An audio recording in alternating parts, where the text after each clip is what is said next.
l'intérêt de la communauté internationale dans son intégralité.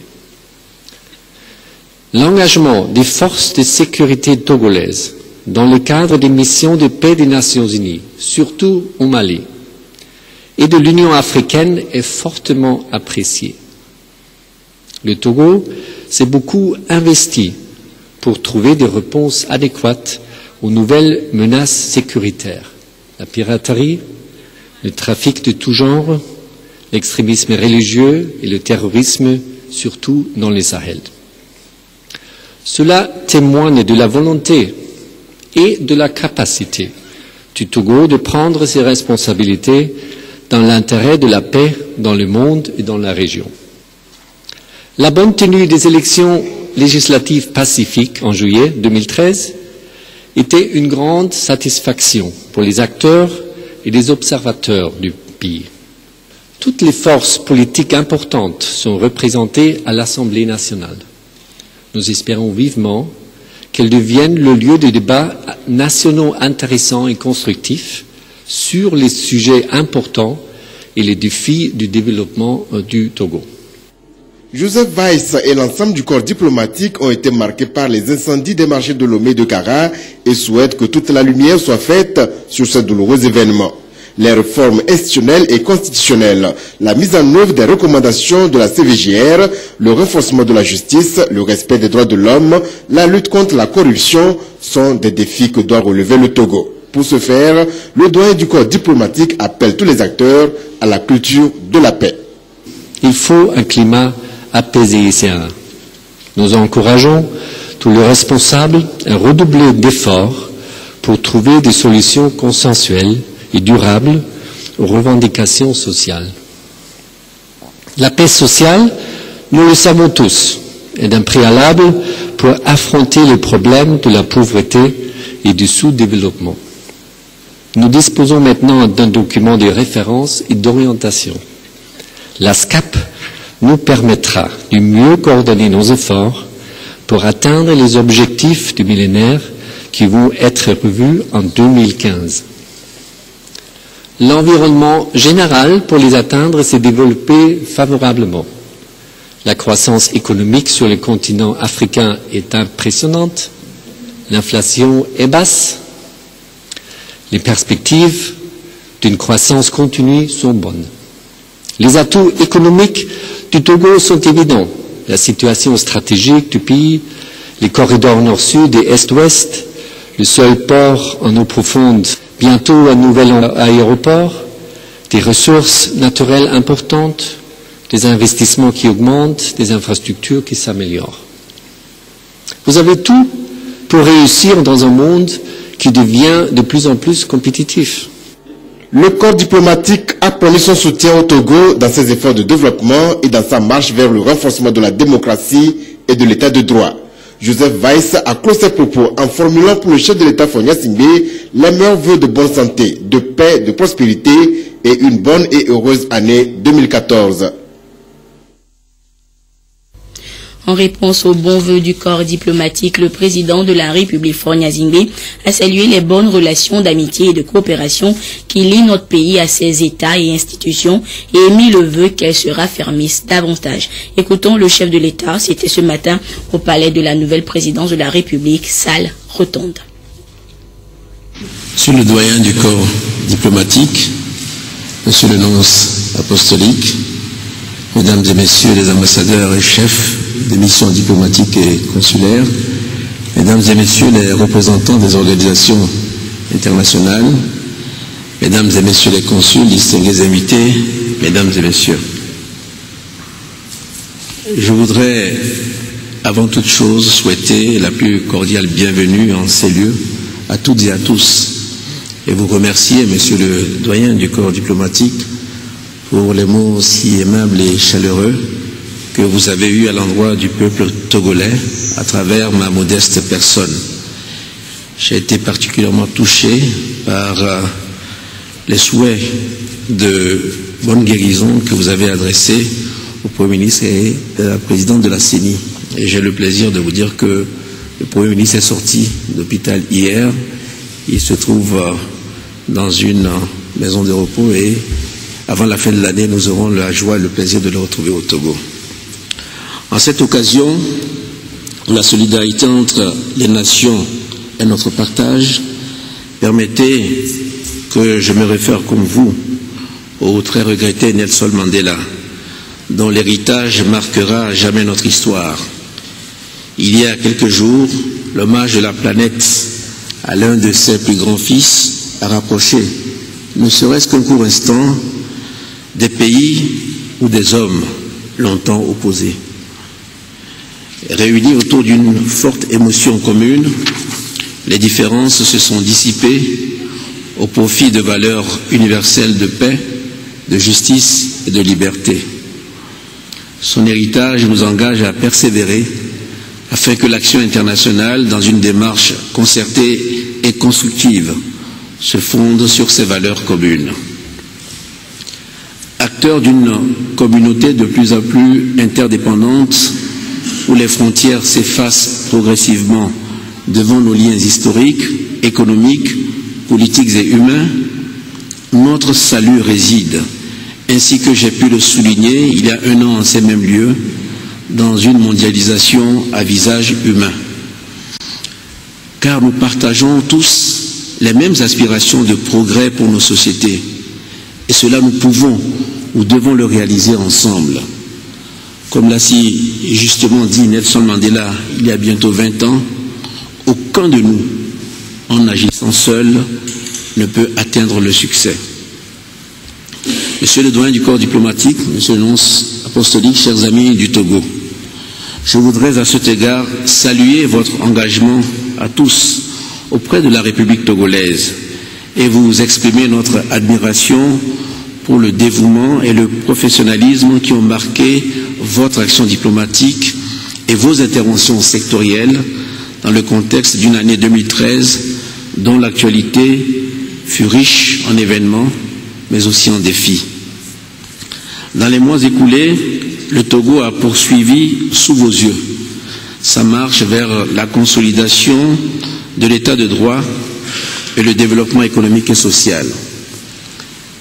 Si toutes les attentes, au demeurant fort légitimes, n'ont pu être satisfaites, l'année aura été marquée par des avancées qui méritent d'être rappelées à l'heure de la rétrospective.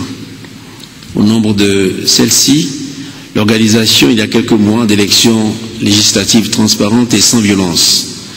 Monsieur le doyen du corps diplomatique, vous avez eu l'amabilité de mentionner la réussite de ce scrutin et en vous remerciant, je souhaite saisir cette opportunité pour exprimer notre gratitude à tous nos partenaires pour leur concours précieux aux différentes étapes de ce processus.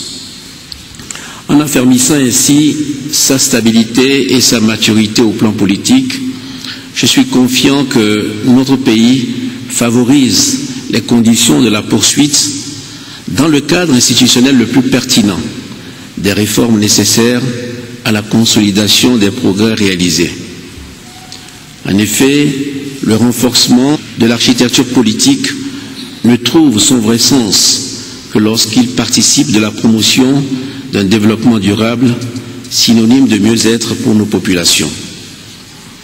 C'est animé de cette conviction que nous engageons résolument la mise en œuvre de la stratégie de croissance accélérée et de promotion de l'emploi avec des programmes d'action prioritaires ciblés pour une croissance économique soutenue et une répartition inclusive de ses bénéfices. Au plan de l'amélioration de la gouvernance économique, la conformité à l'initiative pour la transparence des industries extractives à laquelle nous sommes parvenus depuis le mois de mai est tout à la fois un signal encourageant, mais aussi une incitation à maintenir le cap des réformes. Monsieur le doyen du corps diplomatique, monsieur le nonce apostolique, chers amis du Togo, à l'orée de l'année 2014, qui préfigure le rendez-vous des objectifs du millénaire pour le développement, en même temps qu'elle met en perspective l'après-2015, les défis sont encore nombreux dans la recherche des éléments constitutifs d'une prospérité durable pour tous. Nous nous accordons à voir en Afrique le continent de demain, en raison de la convergence actuelle de son potentiel naturel avec la stabilité macroéconomique et l'assainissement des finances publiques. La valorisation progressive des ressources humaines dans un contexte d'épanouissement et d'autonomisation de la jeunesse contribue à confirmer ces pronostics. En ce sens, je salue les vues de la 8e conférence économique africaine à Johannesburg en octobre dernier, qui a exhorté la communauté internationale à soutenir la compétitivité en Afrique et à faire de ce continent un pôle d'excellence en matière d'affaires et de développement. Notre action internationale doit être animée par la conviction qu'un monde plus sûr, plus juste et plus solidaire est possible. Je forme pour ma part le vœu que les performances économiques encourageantes de l'Afrique soient mises au service de nos peuples pour leur assurer un avenir prospère. À cet égard, je fonde de grands espoirs sur l'apport de la diplomatie du développement. Elle pourra donner la mesure de tout son potentiel au sein de nos regroupements sous-régionaux et dans les interactions respectives entre ceux-ci, mais plus encore dans le cadre de l'Union africaine, dans la perspective de ses rapports avec les grands ensembles continentaux et les institutions internationales. Monsieur le doyen du corps diplomatique, Monsieur le nonce apostolique, chers amis du Togo, les avancées que nous saluons resteront sans effet si le continent ne réussit pas à se prendre en charge pour parvenir à une stabilité largement partagée. Car la paix et la sécurité restent autant les conditions que le corollaire du développement. Trop souvent encore, les progrès économiques enregistrés se trouvent fragilisés par les situations de conflits armés et de crises sociopolitiques persistant à travers le continent. Ensemble, nous devons apporter des mesures efficaces pour mettre fin à ces crises. Mes pensées aujourd'hui vont à toutes ces populations dont le cadre de vie s'est brutalement transformé en foyer de tension.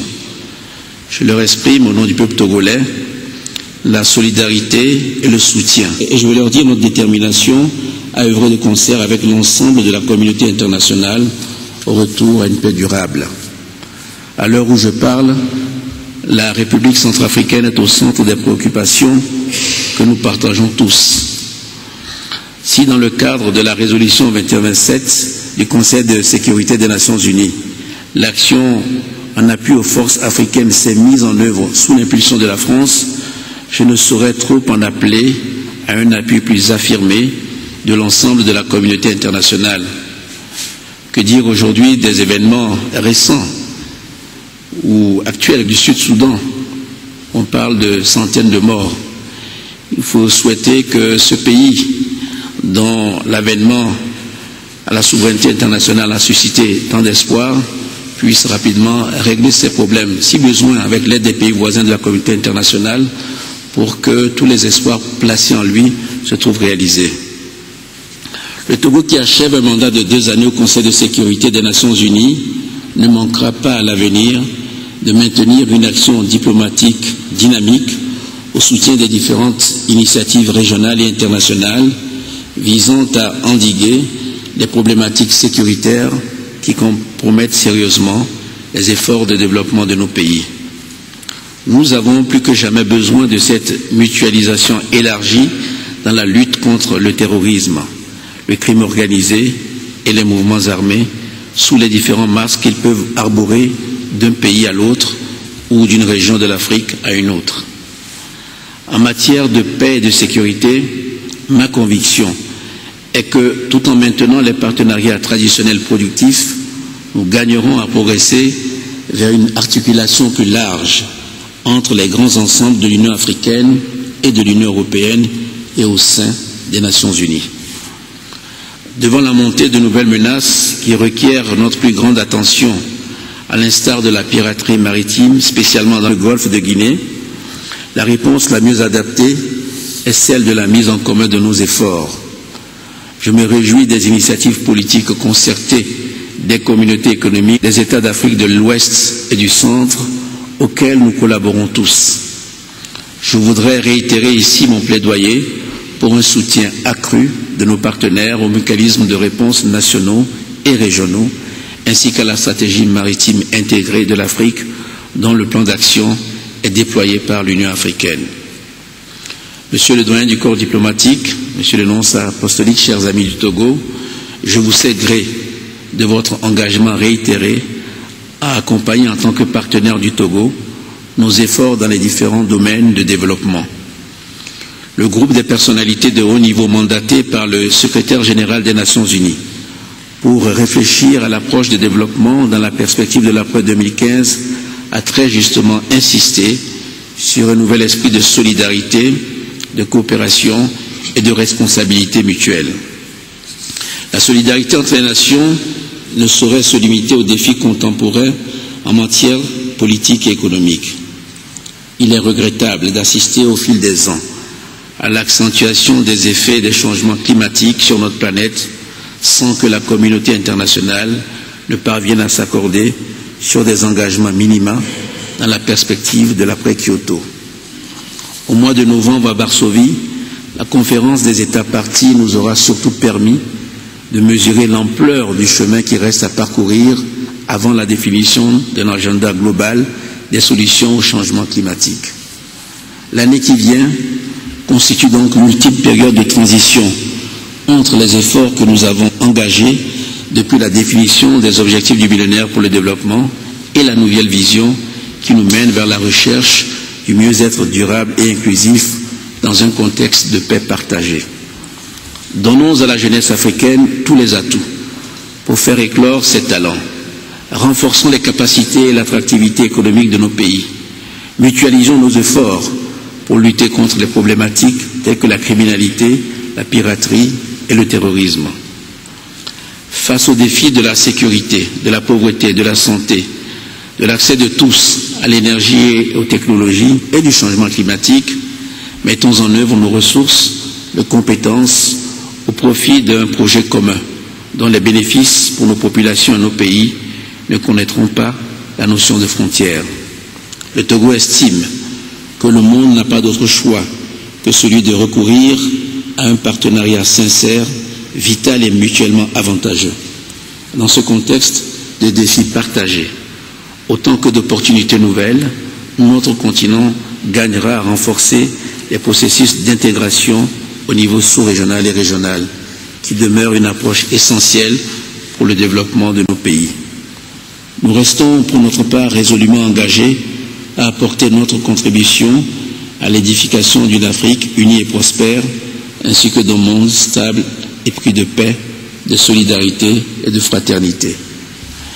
Tel est le message que je vous demande de transmettre avec nos souhaits de paix, de prospérité croissante et de succès pour l'Afrique et le monde entier aux souverains et chefs d'État que vous représentez auprès du Togo, ainsi qu'aux chefs des institutions et organisations internationales. À chacune et à chacun de vous, à vos familles, à vos proches, à vos collaborateurs, j'adresse, au nom du peuple togolais, mes vœux les plus sincères d'une année de prospérité et de bonheur. Vive la coopération internationale, je vous remercie.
Et la cérémonie se poursuit demain jeudi avec les délégations des institutions et différents services du pays. Mais vous suivrez la suite du programme de la cérémonie de présentation de vœux de Nouvel An au chef de l'État juste après cette édition. Et parmi les membres du corps diplomatique présents à la salle rotonde ce matin, il y avait les 6 nouveaux ambassadeurs accrédités auprès de notre pays. Il s'agit des diplomates marocains, australiens, russes, indiens et israéliens. Ils ont remis leur lettre de créance au chef de l'État hier et aujourd'hui. Le compte rendu avec Silver Abdou. Voici le nouvel ambassadeur de la Russie au Togo.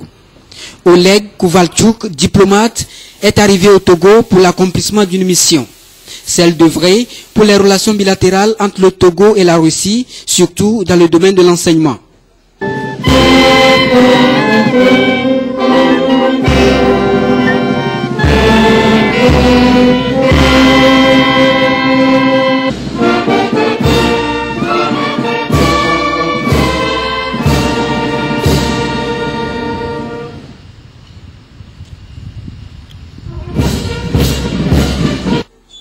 La remise de cette lettre de créance au chef de l'État, Faure Gnassingbé, est une marque de l'excellence des liens d'amitié pour mener à bien la coopération entre le Togo et la Russie. Les relations entre la Fédération de la Russie et la République togolaise portent un caractère très amical et dur, surtout dans le domaine de l'enseignement. Chaque année, la Russie octroie 4 bourses aux Togolais et maintenant, notre pays est en train d'augmenter le nombre jusqu'à 10 places pour une année. Et après, nous voulons activiser notre coopération bilatérale dans la sphère économique, politique et peut-être dans la géologie. Diplômé de l'Institut d'État de Moscou des relations internationales et de l'Académie diplomatique, Oleg a déjà exercé la fonction de diplomate en Côte d'Ivoire et au Burkina Faso de 2006 à 2010.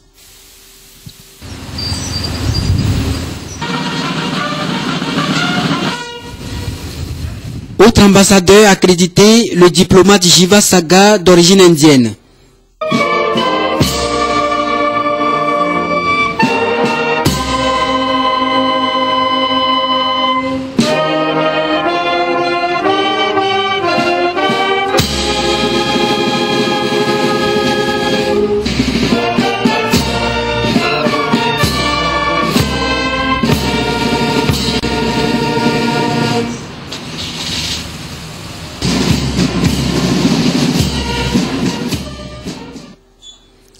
Ayant une feuille de route bien déterminée, Jiva entend mener des activités pour perpétuer les relations de développement entre l'Inde et le Togo. It's a wonderful relationship, growing stronger. We are partners. L'Inde entretient une merveilleuse relation avec le Togo. Ce partenariat effectif renforce notre coopération. Alors, nous avons les mêmes défis de développement à relever. Tout de suite avec le président, on a discuté de nombreux projets, notamment dans le domaine de l'énergie et de l'éducation.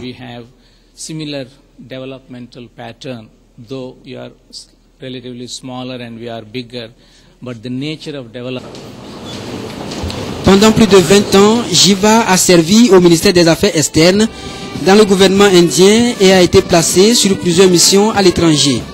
Il est né en 1960. Izzy Yanouka, diplomate israélien, est le 3e ambassadeur accueilli au palais de la présidence.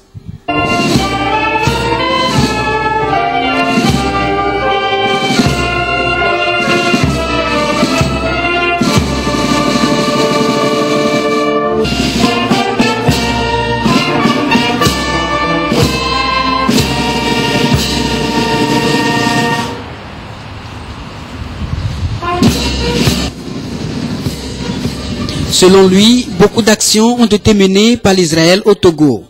Il lui revient donc de poursuivre ces actions socio-économiques très importantes, plus précisément dans le domaine du développement agricole et de la technologie. J'ai raconté au Monsieur le Président que le Togo a été choisi par les autorités israéliennes pour servir comme une cible de coopération sur 3 années dans le domaine d'agriculture et de la technologie, et aussi de l'augmentation du numéro de boursiers du Togo qui iront étudier en Israël l'année prochaine. Avec pour résidence la Côte d'Ivoire, Izi Yanouka a occupé plusieurs postes stratégiques dans son pays. Il parle l'anglais, le français, le portugais, l'espagnol et l'arabe.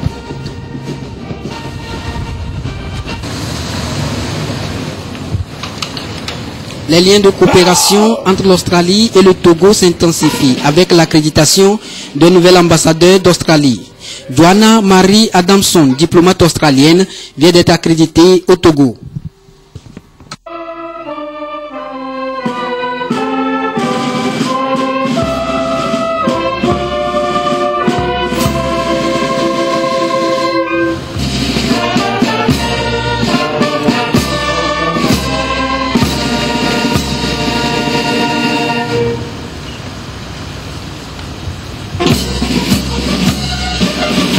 Elle reçoit tous les honneurs militaires avant de se rendre chez le chef de l'État Faure Gnassingbé pour la remise de ses lettres de créance.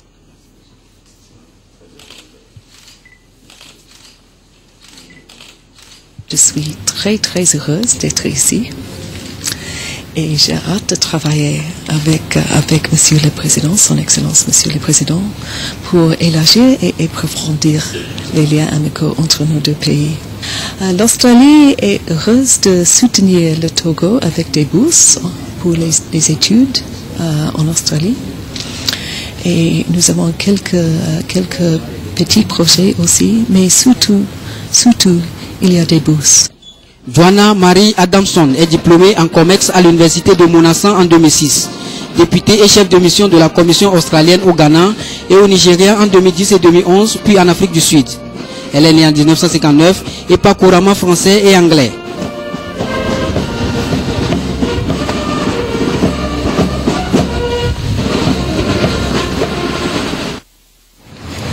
La deuxième diplomate est Neza Alaoui Mhamdi, d'origine marocaine.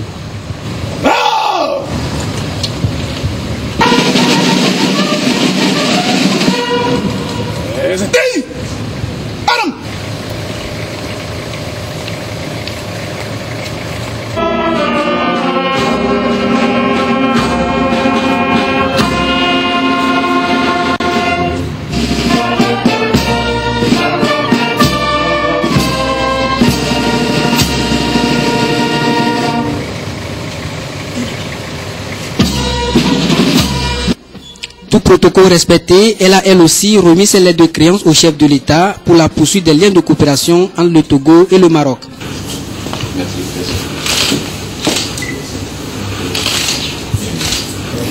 Les relations entre le Royaume du Maroc et la République du Togo ont toujours été empreintes d'amitié, de fraternité et d'excellence. Il nous revient à présent de hisser la coopération bilatérale à la hauteur non seulement de cette excellence, des relations qui existent, mais aussi à la hauteur de l'ambition commune de nos deux chefs d'État, de les diversifier, de les approfondir en termes de développement des compétences humaines et leur épanouissement, en termes d'implication du secteur privé, en termes d'attraction des investissements marocains et en termes aussi d'implication d'autres acteurs tels que la diplomatie parlementaire, tels que les échanges académiques et universitaires.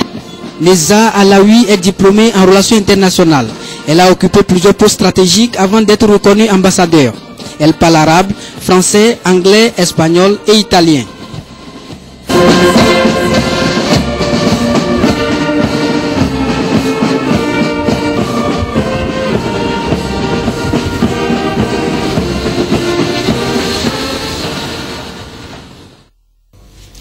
Et toujours à l'agenda présidentiel, le chef de l'État a conféré hier soir avec M. Aliko Dangote, membre du Conseil présidentiel pour les investissements. L'homme d'affaires nigérian est allé faire part au président de la République d'un projet d'investissement dans le domaine énergétique au Togo. Écoutons-le au sortir de l'audience. Il est toujours au micro de Silver Abdou. Nous avons eu beaucoup de discussions qui ont porté sur les opportunités d'investissement au Togo. Le domaine dans lequel nous voulons investir est celui de l'énergie avec l'installation de centrales énergétiques de 200 MW. Ce serait en partenariat avec le gouvernement togolais en vue de trouver des solutions aux problèmes énergétiques du Togo. Nous allons créer une entreprise publique-privée, Togo Invest. Ce projet va démarrer probablement avant la fin du mois de janvier, après la signature d'un accord.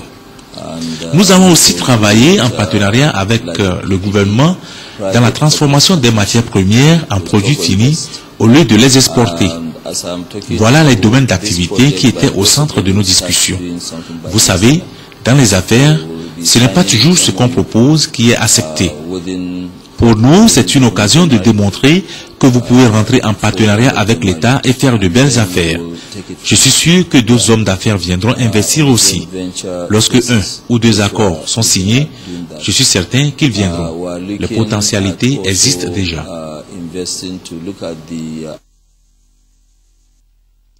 Dans l'actualité de ce mercredi, on notera également la séance de travail entre une délégation du Conseil constitutionnel ivoirien et les membres de la Cour constitutionnelle du Togo. Une opportunité pour les deux présidents des institutions de renforcer la coopération entre les deux pays en matière de législation. Le compte rendu avec Firmin Adjinari. La gestion des crises post-électorales par la Cour constitutionnelle du Togo a servi de modèle à certains pays, notamment la Côte d'Ivoire. Et pour s'inspirer de l'expérience, la Côte d'Ivoire, à travers son Conseil constitutionnel, veut renforcer les liens de coopération en matière de la gestion des crises post-électorales. C'est ce qui justifie la présence du président du Conseil constitutionnel de la Côte d'Ivoire, Francis Odié, au Togo.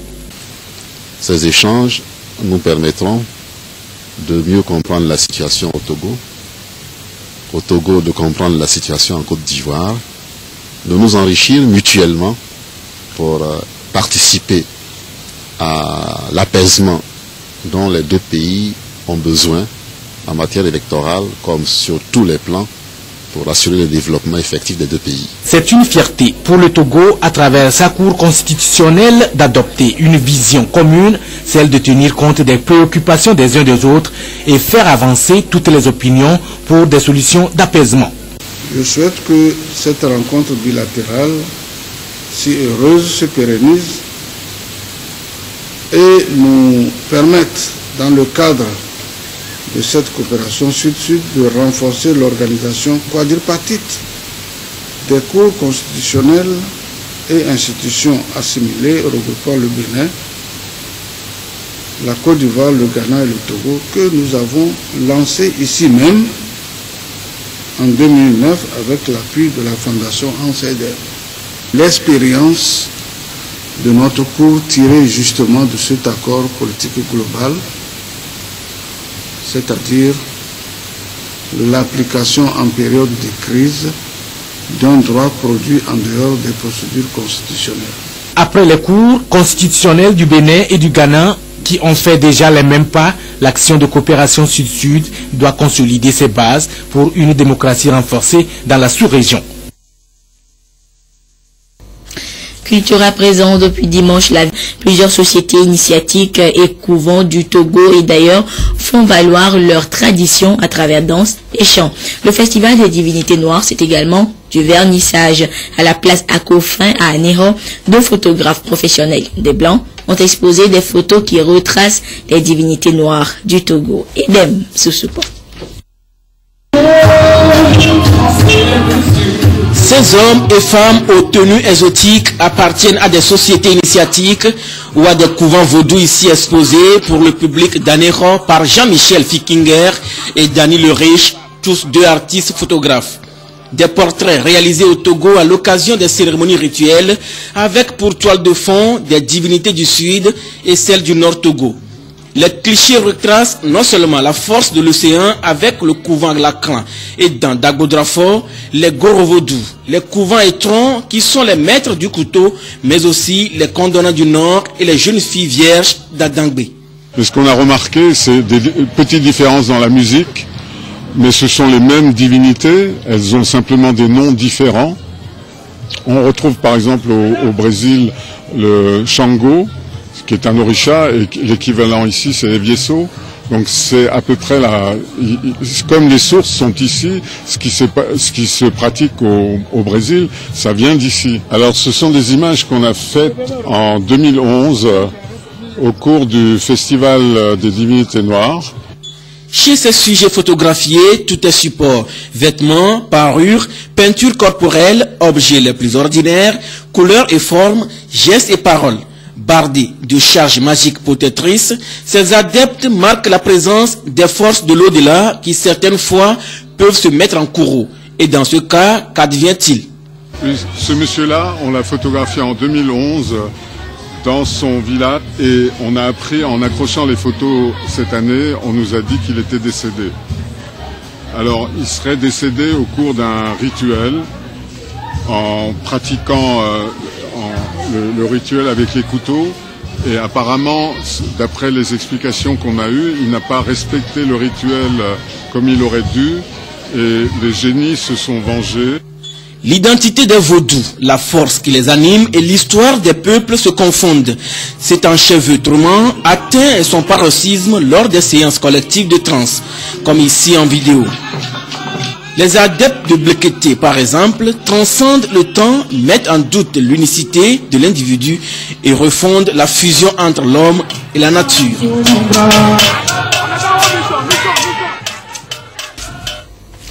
Le deuxième numéro du magazine Les Deux Palais vient de sortir. Dans cette nouvelle parution, cette revue de la présidence a fait une part belle aux élections législatives de juillet dernier et retracé les efforts du gouvernement togolais pour améliorer les conditions de vie de la population. L'autre point traité concerne l'intégration régionale. L'essentiel du magazine Les Deux Palais avec Edem Sousoupo. Dans ce deuxième numéro, le magazine Les Deux Palais a essentiellement mis l'accent sur les défis qui attendent le Togo après les récentes élections législatives réussies du juillet.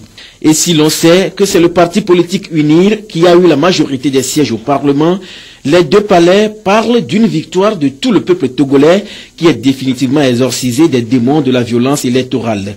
C'est tout aussi normal de reconduire le Premier ministre Sélé Godia Omezounou qui, avec son gouvernement, maintient le cap sur le social selon l'auteur de l'article, puisqu'on ne change pas une feuille de route qui gagne.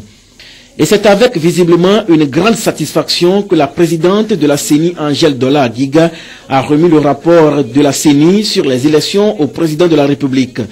Dans les colonnes des Deux Palais, l'intégration régionale avec des précisions sur le sommet de Dakar, tenu en octobre sous la présidence du chef de l'État Faure Sozemania Singbe, alors président en exercice de l'UEMOA. Et face aux nouveaux défis dans le golfe de Guinée, les Deux Palais retracent les actions du gouvernement en matière de sécurité maritime. Une part belle a été faite au secteur bancaire avec l'avancée du train de la privatisation des banques. Les sujets relatifs à l'agriculture et au développement communautaire ont été pris en compte dans le magazine avec un zoom sur le projet pilote dans la basse vallée du Mounou. Et si tout va bien, d'ici décembre 2014, les travaux d'extension de l'aéroport international Gnassingbé Yadema se seraient achevés. Et les Deux Palais a pris le plaisir d'en parler. Le Togo, c'est aussi du tourisme et de la culture, deux secteurs en croissance mis en évidence par Essodeina Petezi, directeur de publication du magazine Les Deux Palais et son équipe. Voilà, ainsi se referme cette édition. Merci à vous qui l'avez suivi. Notez que tout de suite, vous suivrez la suite du programme de la cérémonie de présentation de vœux de Nouvel An au chef de l'État. Au revoir. République, président de l'Assemblée nationale, président de la Cour constitutionnelle, président de la Cour suprême, président de la HAC, président de la Cour des comptes, président de la CNDH. 12 heures. Au nouveau palais, salle des fêtes. Délégation de la présidence de la République, délégation de la primature et du secrétariat général du gouvernement, délégation de la Cour constitutionnelle, délégation de la Cour suprême, plus Conseil supérieur de la magistrature et corps judiciaire, délégation de la HAC, délégation de la Cour des comptes, délégation de la CNDH. 17 heures. Grande salle des fêtes, administration générale, y compris les parapublics, délégation du ministère de la Défense.